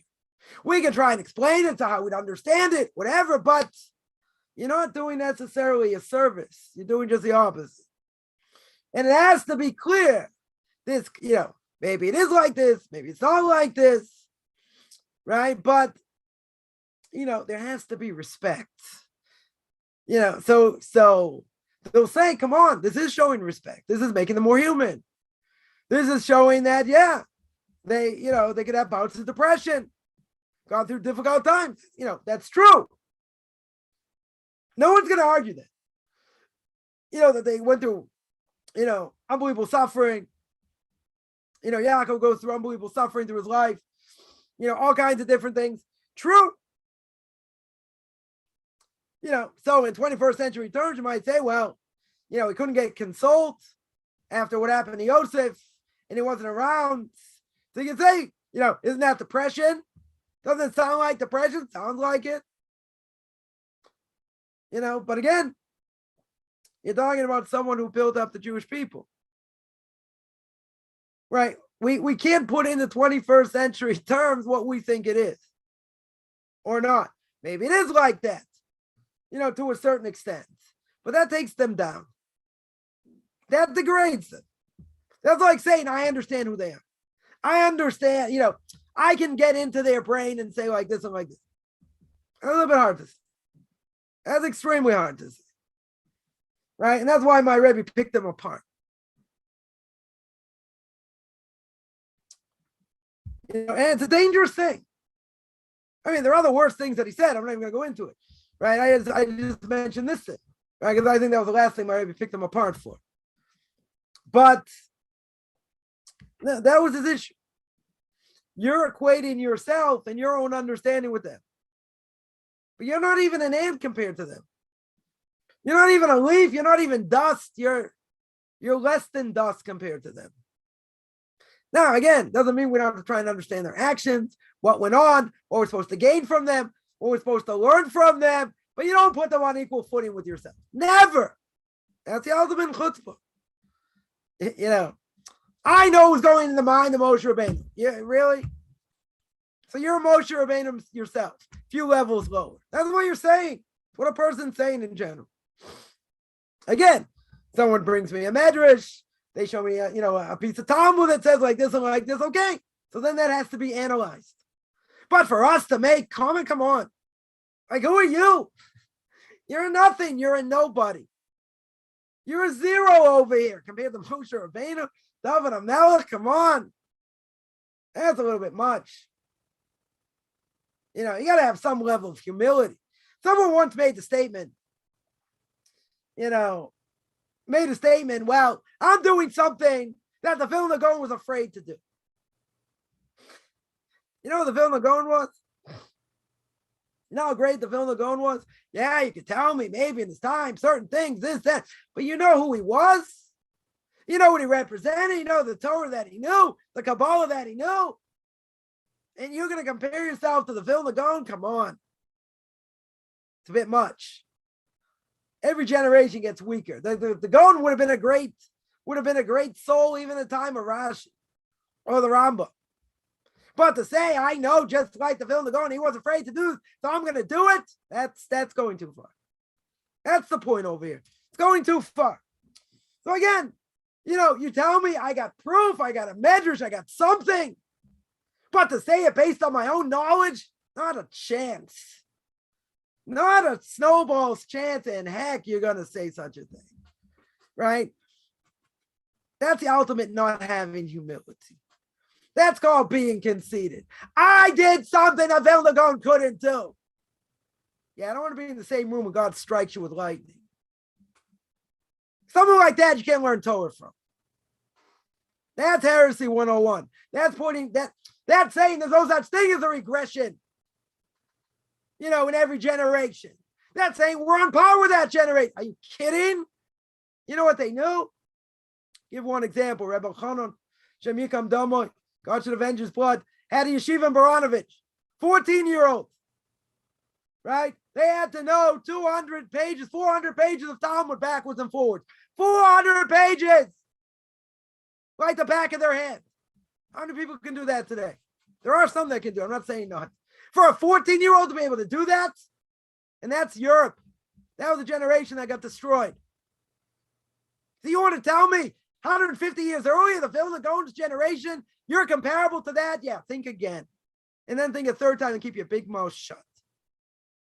Because you got a big stinking ego. And that ego should be slammed. Absolutely should be slammed. Because you're not on that level, not even close. Right? And someone to say such a thing, yeah, that's the ultimate, in being cocky. And thinking you know better. I understood the context of what they meant.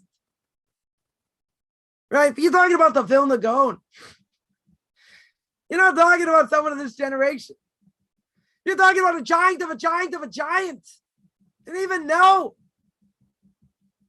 The Vilna Gaon said, he said once to one of his students, I could say one ineffable name of God. I could bring all the constellations into this room. He wasn't bragging. Right? He said it for a certain reason. You know what that means? You know what level of holiness he was?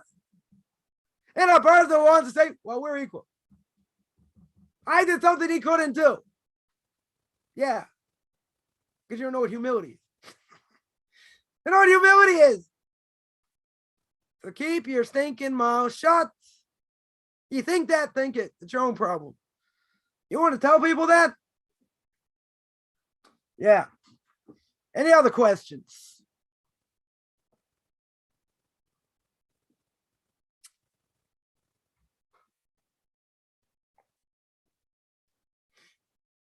All right, I'm going to stop there. I do this every Tuesday, every Sunday, 9 o'clock Eastern time, 4 o'clock Israel time. Anyone has any questions, find me on Facebook, Beyond Orthodox Conversion Judaism, or at Michael Chaim Kaufman. You can send me an email, rabbichaimkaufman@gmail.com, RBBICHAIMCOFFMAN @gmail.com. Wish everyone a good beginning of the day, middle of the day, end of the day.